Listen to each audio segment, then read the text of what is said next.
Hello guys, today I'm playing Silent Assassin. Local elections in our county for a generation. So, have you made up your mind who you're going to be voting for? And what's influenced your vote? Gamer, you recording? Yes. Said I was. Social media, 10% what I see on the What is internet, this? so like from BBC. Stephen Gamer, I do Mason at the printer, and Lemon. Yeah. Mason for new YouTube. Local elections this Thursday. Why not? I think they're all the same. Hello, boys. What's going on generally? No. Yeah, you haven't really had much local information. You tend to cast your vote more from what's going on. More on that coming up after this on BBC Essex. I just felt you. On your smart speaker, play BBC Essex, and on your radio. The sound of Essex.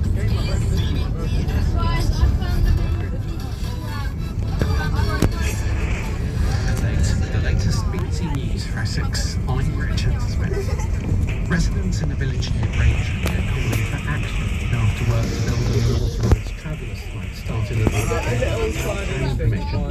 Cars, vans and diggers moved onto a 4-acre field at Willows Green and the work began to concrete over the area. Tracy Williams lives nearby. And I saw about 30 lorries with pallets of fences and concrete posts, and the fields have been completely and utterly dramatically changed. Hedgerows have been taken down, and they had I actually hate this already game. started putting up. I keep on dying because I'm embarrassed. Yeah, I can't see.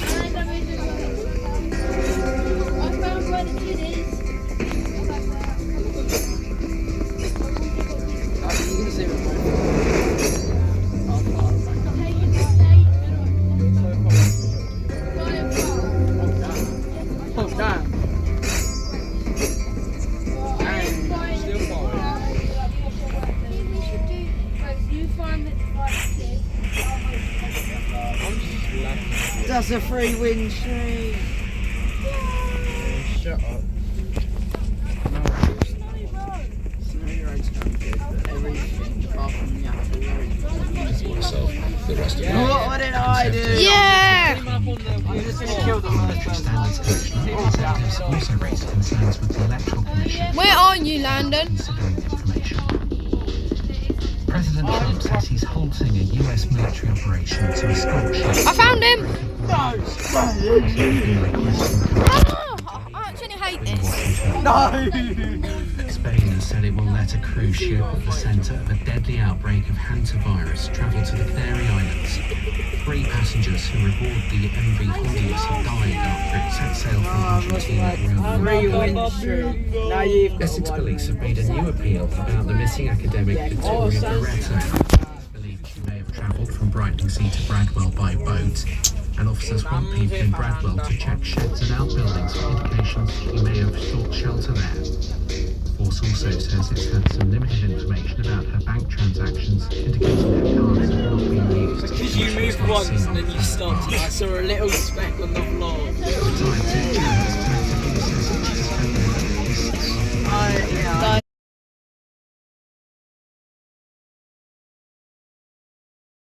Guys, today I'm playing Zoo or Oof. And I'm the rhino. Let's get you up to date with the BBC Essex travel now. He's done. On the M25 heading to Antidote, guys, we've got reports of an accident before the Dartford tunnels.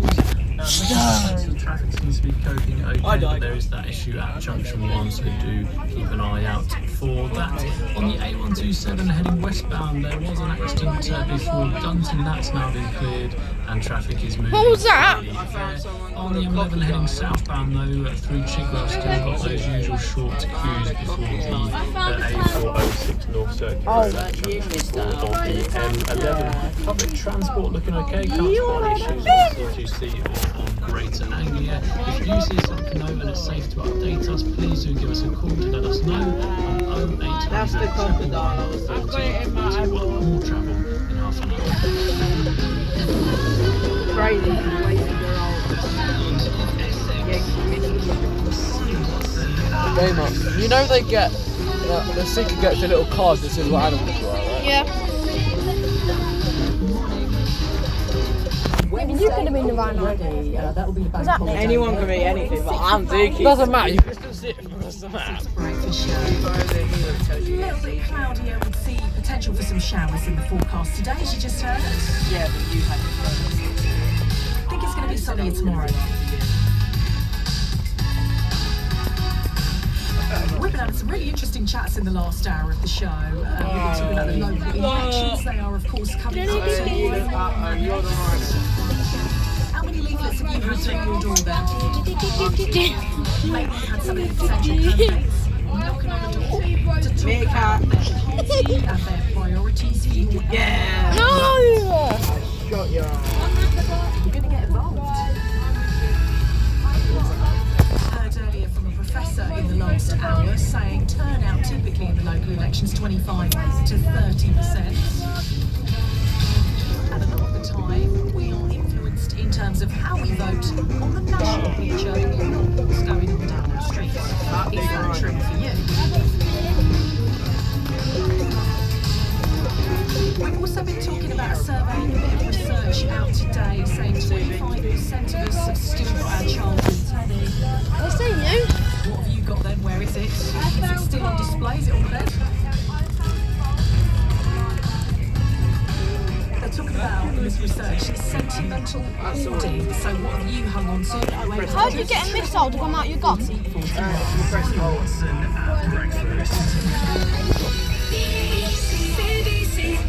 As I say, hanging on to stuff because I think I just can't bear to get rid of it. In more recent years, I've tried to be a little bit more ruthless because, well, the loft can only take so much stuff, right? So it's an ongoing struggle. How do you do it? Are you as bad as me? We'll go back to some of your messages on that. If you want to get in touch, if you're just joining us, feel free to give us a ring or drop us a message. Let's talk about the local elections because tomorrow they are happening. 1.4 million of you get to cast your vote. It is the biggest local elections in our county for a generation. Our political reporter Simon Devon has the lowdown. As you guys can tell, you know what I am. If you live in Southend, you are voting for one candidate in your area to deal with every local service in the city. You may have a lot of choice, up to 8 candidates on your ballot, and you vote for just one. A third of the council is up. It is currently a coalition of parties, Labour, Independents, Lib Dems running Southend. The council is likely to still be a coalition, but it could be a different group of parties working on running the seaside city after May the 7th. Like Southend, Thurrock is a council that provides every service. Here, every seat is up, meaning that people can vote for up to 3 candidates on ballot papers to represent where they live. It means the council could change hands. Thurrock has been run by Labour for the past 2 years. The rest of Essex gets a vote for the county council. There are 432 candidates standing for 78 seats for one of the biggest councils in the country. Conservatives have won authority for more than a quarter of the century. With every seat up, that could change. People live in Basildon, Brentwood, Epping Forest, Harlow, Ratchet, Colchester will have a bunny rabbit everywhere. paper to vote for district councillor in your area. Election 2026. There's a bunny rabbit underneath the statue, next to the statue. That's the statue going around the ring. Are you going to be The other side. Yes. Candidates He's on gone. the door to tell you a little bit more about One shot what it should do stands it. for, what they're going to do for you and for your area. Is it all about the Over here. leaflets? Maybe you've seen stuff on social media. How are you finding things out and what is influencing your decision? As I mentioned earlier, even though these are local elections, is it very much the national picture and national issues that are influencing your vote? 0800 111 40 41. We've been out and about in Chelmsford to see. I'm ready. It's just what you see on the local papers, really. That's about the only place I could say I'm getting information from. I've not really seen anything else anyway. Yeah, television is where or on my phone where I read the news. Well, yeah, most of the things I see on social media, I do agree with. Only from a verified source like Sky News or BBC verified. They're the ones that are actually used, so tend not to go online because basically they're influences people's opinions, they're not news as such. Do you feel prepared to cast your vote? Not 100%. I think there's a lot of going around. It's hard to keep up, but I do have an idea of where I'd like to go. How do you decide where you get your information? For me, it's 20% social media, 10% what I see on the internet, so like on BBC and things like that. I do get a lot of leaflets through the door, but they're for parties that I would never in a million years quite vote for. Local elections this Thursday. I know. Why not? I think they're the same. You don't get nothing from it, do you? They just cheat you, no matter what it is. Well, I just did a holy clutch. How you kind of influence? Just TV. Where's the lemon? Basically, TikTok, anything like that on social media. Make themselves look good, but Where's lemon at? One time, I'm not a writer, leaflets. A lot of your decision, I think, goes on what's going on generally. So yeah, you haven't really had much local information. You tend to cast your vote more from what's going on because you tend to look at the wider picture about like what's going on in Westminster, if you like, to what's going on locally. That was Tom chatting to people in Chelmsford about where they're getting their information, what's influencing their decisions. Are they going to be taking part in tomorrow's local elections? Oh, who did that? Colchester, and is a senior researcher for More in Common. They canvass public opinion. Morning to you, Louis. Are you on a tray by me? You're very welcome. I'm underneath. Let's start with that point then. We've been asking people in Chelmsford about the issues that matter to them and if they've made their mind up. What are people saying to you about the issues that are influencing their vote?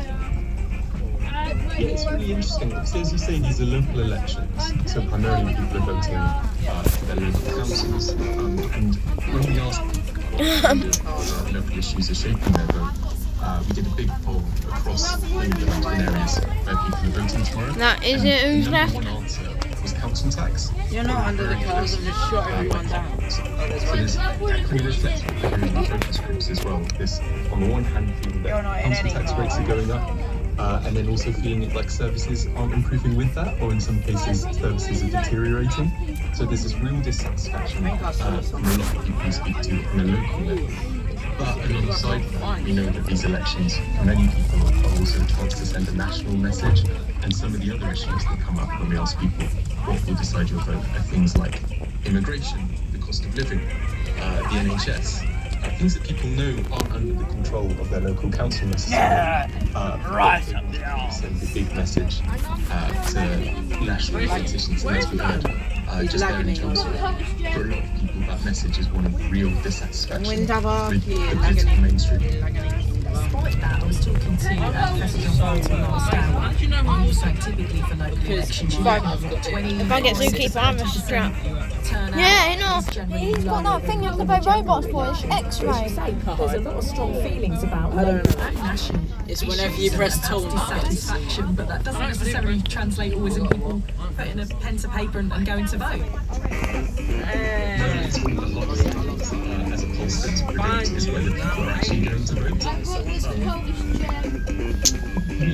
kind of feel either way in this case. When people are quite unhappy with an incumbent government like we've got at the moment, often these local elections will have very high turnouts. People kind of really show up to kind of send that big national message. On the other hand, when you see the low turnouts, people switch up. What we've seen this time round actually is that there's a really big variation of how likely people say that they're going to vote, depending on who they're supporting. So we know from our polling that those who plan to vote for Reform UK tomorrow are actually more likely than any other voter group to say that they're certain to vote. On the other hand, people who would plan to vote for Labour, Conservatives or Liberal Democrats are slightly less likely, although still more likely than average, and actually it's people who say that they support the Green Party who are the least likely to say that they're going to vote tomorrow. That kind of overlaps with the fact that they tend to be a bit younger, and as we know in these elections, it's often young people who have the lowest turnout of all. Run, dear, Stuff, run. isn't it? Just lastly, Louis, we chatted to people in Chelmsford there about how they're getting their information. What cuts through the most to voters, do you think? Is it people knocking on the door, candidates? Is it the leaflets? Or is it stuff on social media? It's a combination of... No, actually, shut up. Who was saying that, Landon? Because he wouldn't have seen me. Is he? But I was hiding inside the trees. Whoever's rustling, please stop. on social media and on national news. I think you should check on a chimney, maybe. We can't underestimate the role. Maybe you should check on a chimney. Or it's my He man. basically has a story of hearing from one of the main parties and how they came across. I was in the hockey pitch So this whole time. I I was just moving around. towards kind of online national Bank. I want to rob some bank. I was trying to snipe that don't really have an impact on how people get their information and choose how they're likely to vote. That was a zebra. I was a crocodile in the hockey ring. Originally from Colchester, a senior researcher for More in Common on BBC Essex. And if you want to talk about tomorrow's local elections, a lot going on in Essex. No, actually, next time no one say anything. It's actually annoying. And what's influenced your decision in terms of who to vote for? Is it that particular candidate? Is it party? Is it local issues and how a particular party is planning to address those issues or their priorities? Are you looking more at the national picture? I love your drip. 111 How are they allowed to do this? Lots online as well, by the way. Oh. bbc.co.uk/Essex if you want to find out a bit about what was said in those leaders interviews. Where are you? That we carried out for you and did those recently on BBC Essex. So Who shot me down? leaders on different issues and just all the bits you need to know. bbc.co.uk/Essex. Another one of our top stories this morning is the ongoing situation in the Middle East, which seems to have bumped a little bit up the news agenda in the last couple of days. The latest development on this is... What the hell? Just give me some money. If you don't know what that is the... Mr. Bates, give me some money. Waterway next to Iran, which is called the Strait of Hormuz, by creating a safe route for stranded commercial ships. got my red tape. For quite some time. Writing on Truth Social, US President Donald Trump said he is opposing this Project Freedom at the moment, and he's doing that to see whether or not I have found the best could be for finalised big animals. and signed. It is the best Speaking one. of the Oval Office, he said the US still very much had the upper hand. Yeah, you should check around the building. They play games. Let me just tell you, they want to make it game. And who wouldn't? When your military is totally gone, we can do anything we want to. I was behind the vault. Who wouldn't? But Iran said stopping ships from using the Strait of Hormuz was intolerable for the US. The US Secretary of State Marco Rubio told journalists at the White House that many countries have publicly and privately asked the US to freeze their ships. Project Freedom, he said, What the hell?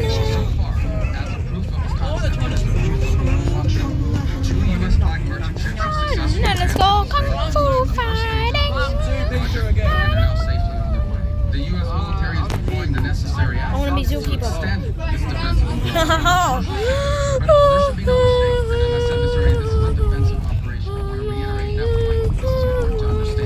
If no shots are fired at the ships, no shots are fired. I'm a really good sport. We're not firing shots. But if we're fired on, we will respond. We will respond with lethal efficiency. As we've been reporting, the Strait of Hormuz has been since the US on Iran. Back in February, that was on the 28th of February, and it's a really significant area for authorities